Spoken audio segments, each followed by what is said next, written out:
Vale, pues voy a grabar este vídeo sobre el sentido lúdico de la escritura, es decir, sobre la escritura como juego. Lo hago mientras afuera está lloviendo y no sé si oirán un poco sutilmente las gotas que van cayendo en la calle. En cualquier caso, antes que nada me gustaría, incluso antes de definir el concepto mismo de juego, comentar que es un tema un poco abstracto este del sentido lúdico de la escritura, porque a veces también podemos sentir que el hecho de jugar es algo que nos retrotrae a la infancia, y ahí lo podemos confundir un poco también o ponerlo en juego con el sentido de infantilismo, ¿no? A veces puede resultar una escritura un tanto infantil. Y a todo esto me acuerdo de una pequeña anécdota en la circunstancia de que yo creo que en mi infancia y adolescencia, o un poquito más allá, siempre también me sentí una persona un poco infantil. Entonces yo quería salir de ese infantilismo y, por ejemplo, he recordado una pequeña anécdota, un pequeño pasaje en que una vez tengo que contar un poco estas cositas que recuerdo para vencer ese pudor que tengo. Pero una vez mi padre me llevó a trabajar con él para, bueno, una de las veces que me llevó a ayudarle a cargar el camión cuando trabajaba de camionero, y yo ese día me negué un poco porque me dolía el oído, y recuerdo que cuando estaba allí de repente me dolía tanto que quise irme y dejar de ayudarle. Entonces me puse en la cabina del camión y recuerdo estar llorando y estar diciendo a mí mismo que tenía que salir de todo este infantilismo y de alguna forma ser un hombre. Sí, a veces lo infantil también es algo de lo que huir, pero hay también nuestro yo infantil que al mismo tiempo debe sobrevivir, y en este caso, después de esta pequeña anécdota para reflexionar, lo quisiera unir al tema de la escritura. Entonces tendríamos que definir qué es el juego. Y el juego, su propia definición, más allá de la escritura, nos remite a que es algo que tiene sus propias reglas, funciona separado del mundo y puede ser algo que se haga interactivamente entre varios participantes, aunque también puede jugar una única persona consigo misma, con el mundo, con las cosas.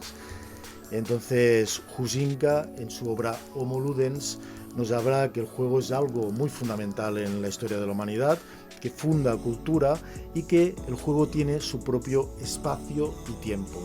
Y de hecho, muchas veces se puede concebir el juego mientras se está jugando como algo que va separado de lo que sería la vida corriente.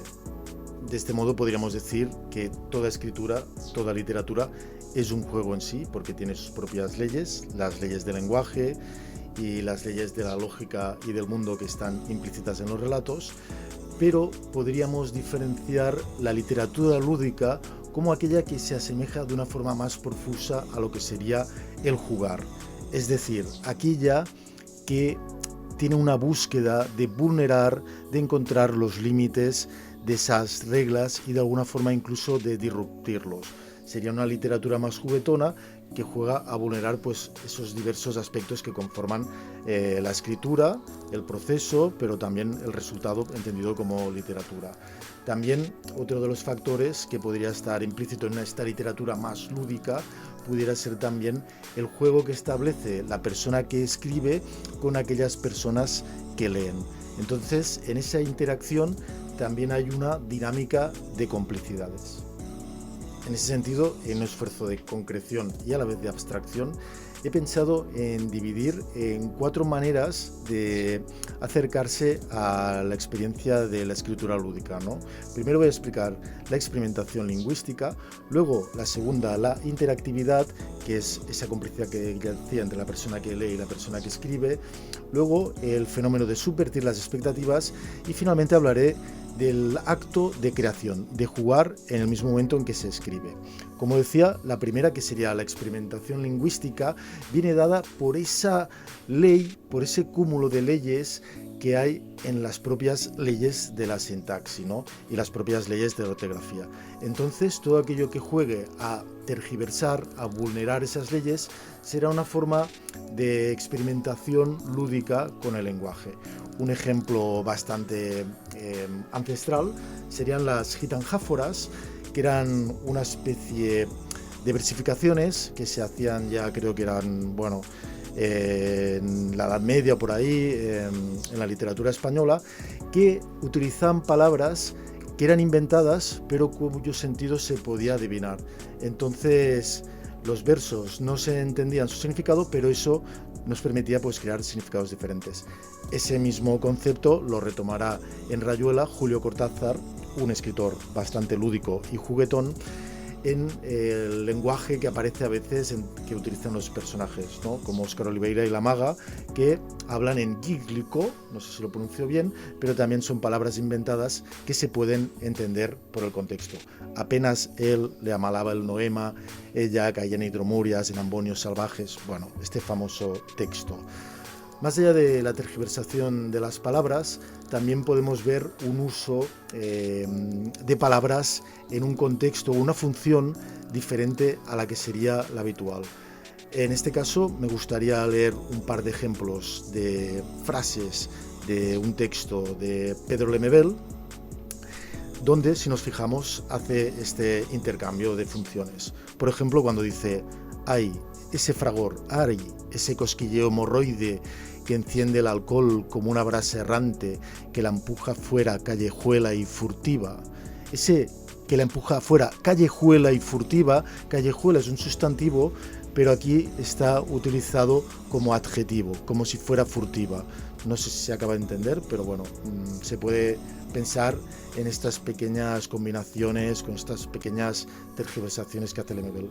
Voy a poner otro ejemplo, que es cuando dice: «La noche del Erial es entonces raso de lid, pañoleta de un coliseo que en vuelo flamenco la escarlata».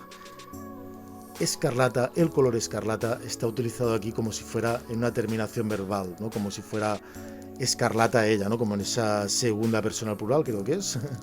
Entonces hace ese jueguito y nos plantea los mismos límites del lenguaje para resignificar todo lo que esconde este artificio. Un último ejemplo, en este caso, y luego pondré varios también de otro concepto y de otra autora, pero me gustó mucho el texto que descubrí el otro día de Mario Vargas Llosa, que no lo tenía tan leído o había leído libros equivocados de él, equivocados para mí. Y de repente leí el otro día el cuento Los cachorros y me ultra fascinó, y Mario Vargas Llosa ha pasado a mi canon oficial para mí mismo, más allá del canon establecido por la literatura universal, que en este caso coincidimos. En este cuento lo que hace, voy a leer el principio, pero ya aviso que lo que hace es utilizar diferentes sujetos que narran la acción y ponerlo en la misma frase, poniendo uno detrás de otro, cambiando pues esto, ¿no? el número de persona. A ver si se entiende. Dice: «Todavía llevaban pantalón corto ese año, aún no fumábamos, entre todos los deportes preferían el fútbol y estábamos aprendiendo a correr olas, a zambullirnos desde el segundo trampolín de terrazas, y eran traviesos, lampiños, curiosos, muy ágiles, voraces». Mario Vargas Llosa, yo cuando empecé a leerlo pensaba que se estaba equivocando y que había cometido errores, pero evidentemente no, y lo que hace es utilizar la primera persona del plural para narrar y luego utiliza la tercera y luego vuelve a la primera, todo en la misma frase. Entonces es un texto donde habla de un grupo de niños justamente y les da esa mirada de que esos niños eran ellos, pero también éramos nosotros, ¿no? Entonces este artificio, este jugueteo, pues permite esas cotas de pensar más allá de lo habitual y lo prototípico y lo formal y lo que sería una escritura madura que tendría que estar absolutamente reglada. Y sin salir del tema de la experimentación lingüística, voy a poner unos ejemplos de un libro que es un poco especial para mí, porque es uno de los primeros libros que leí en mi adolescencia tardía y que me hicieron encontrarle pues sustancia al hecho de leer y querer ser escritor.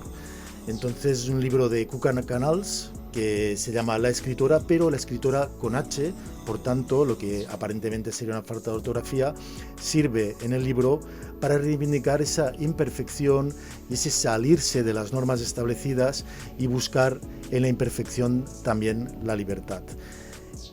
Cuca Canals en este libro hace varios usos ingeniosos y legítimos del lenguaje, como por ejemplo en un pasaje que voy a leer a continuación, donde nos narra lo siguiente, ¿no?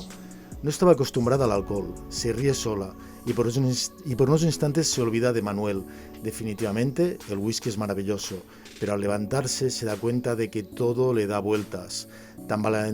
Tambaleándose, llega hasta la mesa donde trabaja y descubre que hay dos máquinas de escribir. La escritora, B, doble. Coge, el, papel, de, escribir, que, se, desdobla, en, dos, papeles. Aquí Cuca Canals hace este jueguito donde duplica las palabras para que entendamos, incluso a nivel ortográfico, que esta persona está viendo doble porque se ha mareado por beber unas copas de whisky. Otro jueguito que hace esta escritora, luego avanzaré más rápido en los otros temas, pero este yo creo que es bastante importante y quería hacer esta pequeña recreación de este libro de Cuca Canals.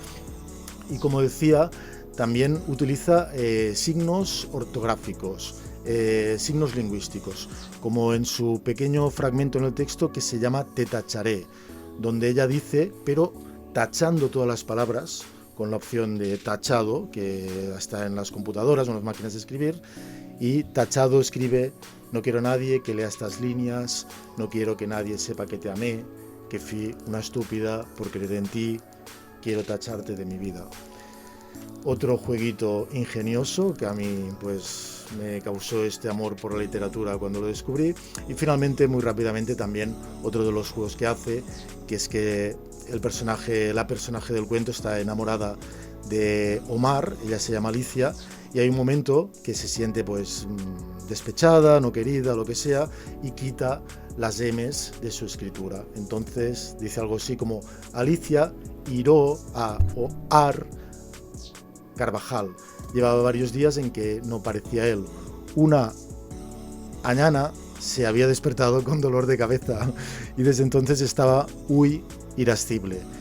Su habitual simpatía, su eterna sonrisa, había desaparecido el rostro. Se enfadó con Alicia por primera vez. Pues esto. Otra de las fórmulas de los enfoques, como decía antes, para buscar una escritura lúdica sería la interactividad, ese juego que se establece pues entre quien lee, entre quien escribe y un poco también entre el mundo, ¿no?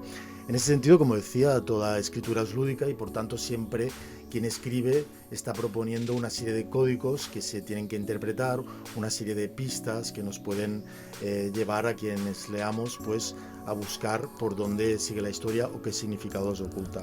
Pero insisto también en que en algunos libros esto está de alguna forma más explícito, ¿no? Como por ejemplo lo que hizo Julio Cortázar en Rayuela, donde nos propuso un tablero de dirección. Entonces podías leer el libro de forma normal y él al principio también te proponía otra fórmula, que era ir saltando de número en número, una especie de tablero de dirección que él proponía. Es algo análogo a también esa escritura, literatura lúdica que surge en los libros de Decide tú la aventura, ¿no? Que eran, bueno, yo recuerdo que me compré uno en la infancia que también me pareció fascinante antes de saber que yo quería ser escritor, que era aquello de: si crees que tiene que hacer eso el personaje, ve a la página tal, si quieres que tiene que hacer eso, ve a la otra. De hecho, el libro que yo compré en un Sant Jordi de la infancia se llamaba Les aventuras de la mà negra, las aventuras de la mano negra, y fue muy divertido leerlo en ese momento.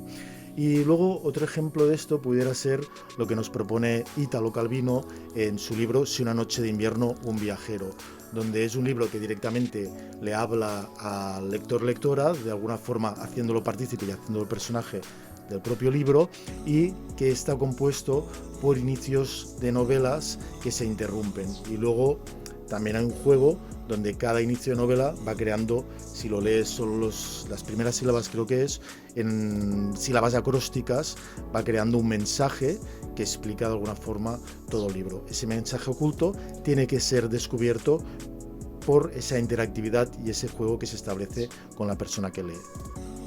Bueno, pues no sé si todo esto está resultando demasiado farragoso o abstracto, pero yo creo que es muy importante como concepto global de la literatura incluso, y voy a seguir explicando pues otro de los puntos que decía, ¿no? Que es la forma de subvertir expectativas que tiene esta función lúdica en la escritura.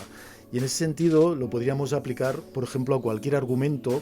Si tiene un grado bastante ingente de expectativas subvertidas con algo que queda muy trastocado, pues ahí podemos decir que en cuanto más exagerado sea, más lúdico pudiera llegar a ser.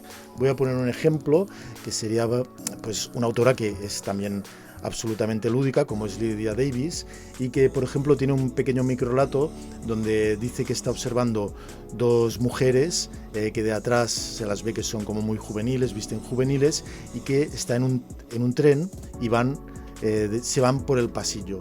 Entonces acaba el relato diciendo que cuando vuelven, al ver sus rostros, ve que esas mujeres pues no eran tan jóvenes, y de alguna forma aquí se subvierten las expectativas de si ha sido pues una confusión visual porque solo las ha visto de espaldas, o si había algo en el recorrido del tren que vulneraba las leyes del espacio y el tiempo.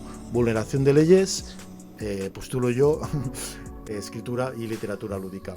Otro ejemplo podría ser también vulnerar el propio contexto, la propia función de un artefacto literario.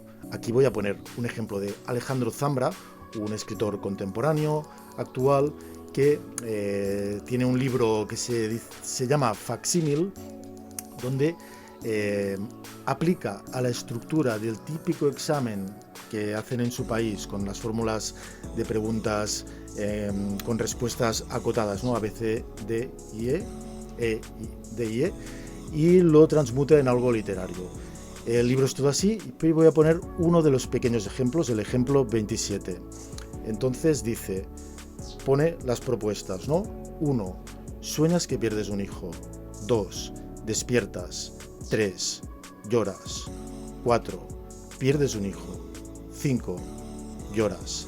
Entonces hace las diferentes propuestas de elegir, como decía, de la A a la E, para elegir el orden correcto.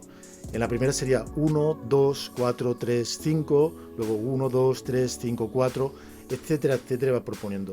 Qué curioso que cuando cambias la propuesta, el orden, entonces también cambia el sentido. Si fuera, por ejemplo, la A, sería 1, sueñas que pierdes un hijo, 2, despiertas, 4, pierdes un hijo, 3, lloras, 5, lloras. Aquí el sueño ha sido premonitorio. Vamos a leer, por ejemplo, la opción E, que es 4, pierdes un hijo, 5, lloras, 3, lloras, 1, sueñas que pierdes un hijo, 2, despiertas. Aquí el soñar no ha sido una premonición, sino que ha sido una consecuencia de esa pérdida que luego se convierte en un sueño recurrente. Y así cada una va variando pues el significado de un pequeño microrelato que se conforma con esta subversión de expectativas de lo que sería una fórmula de examen. Y finalmente quería hablar del acto de creación como también una fórmula de ejercer la literatura lúdica, ¿no? La escritura entendida como juego. En este caso sería jugar en el momento que se está creando la obra, ¿no? El juego por parte de la persona que escribe. Esto nos remite directamente a las vanguardias literarias de principios del siglo XX, donde fenómenos como el Oulipo, obrador de literatura potencial, jugaba a crear unas restricciones que luego permitían pues servir de acicate para elaborar pues textos literarios. En este sentido son bastante famosos los cadáveres exquisitos, que no serían restricciones, en este caso sí de visión, que serían unos textos que se van conformando de una forma colectiva. Cada persona que escribe, escribiendo una frase y no viendo la anterior frase o no viéndola completamente, la frase que ha escrito la persona que ha escrito anteriormente, ¿no? Por tanto, es un texto que se forma en parte por el azar y de forma colectiva. Una forma de jugar a escribir, también muy divertido, simplemente pues esto, ¿no? Como jueguito para hacer una noche donde estás reunido, pues gente que te cae más o menos bien y todo eso. Luego, también perteneciente a las vanguardias del Oulipo, encontramos a Georges Perec, que jugó con los lipogramas, con los anagramas, con diferentes posibilidades de todo esto, y tiene una novela que se llama La desaparición, que en francés, bueno, lo he dicho un poquito en francés, pero lo que quiero decir es que durante toda la novela no utiliza la letra E. Entonces la letra E es la más popular en francés, es como si en español no se utilizara la letra A, y escribe toda una novela. La crítica literaria de la época juzgó la novela sin darse cuenta de esa pequeña regla, de esa pequeña restricción que él mismo se había interpuesto. Y entonces la novela cobra otro sentido. Hay un juego si descubres pues este elemento, y de hecho pues en algún sitio leí pues que en parte Raymond Queneau ponía esa ausencia de la letra E como una forma también de simbolizar la ausencia que él sentía por sus pérdidas trágicas familiares, que su padre y madre pues habían, creo yo, que desaparecido en el Holocausto, y por tanto había dado en jugar pues también para sobrevivir a través del juego, a través del lenguaje, haciendo pues esta novela con esa ausencia. Y ya como último ejemplo me gustaría también pues traer a colación un poemario que me parece, no lo he leído, de hecho no lo ha leído nadie, no lo ha leído nadie de forma completa en la historia de la humanidad, porque para leerlo necesitaríamos cientos y miles de años. Está calculado el número exacto, pero no lo sé, pero sí que sé de cuántos versos está compuesto este poemario, que es un poemario que se llama 100.000 millones de versos, y tiene 100.000 millones de versos. Y Raymond Queneau consiguió pues esta osadía, este objetivo, pues haciendo un poemario de 100 páginas, creo que son, y recortando todos los versos. Entonces, matemáticas mediante, la combinación que se podía establecer, pues moviendo los diferentes versos y combinándolos todos, era de que el poemario tenía en su totalidad 100.000 millones de poemas diferentes, 100.000 millones de poemas. Pues ese jueguito nos propuso Raymond Queneau. Hemos visto diferentes formas de jugar con la literatura, insistiendo que la literatura, la escritura, quizá, bueno, exagerando un poco, pero no tanto, quizás el juego más bello o más divertido o incluso más complejo con el que la humanidad y cada uno de nosotros podemos jugar, ¿no? Y nada, pues espero que os haya gustado esta reflexión. Os podéis suscribir, darle me gusta al canal, y de alguna forma pues también espero que sirva para seguir jugando con la literatura y con las personas pues que nos gusta este jueguito y que nos gustaría pues seguir aprendiendo a desarrollarlo y compartirlo pues con todas las otras personas que también les gusta. Me despido con la palabra que significa abrazo en latín, que es amplexus.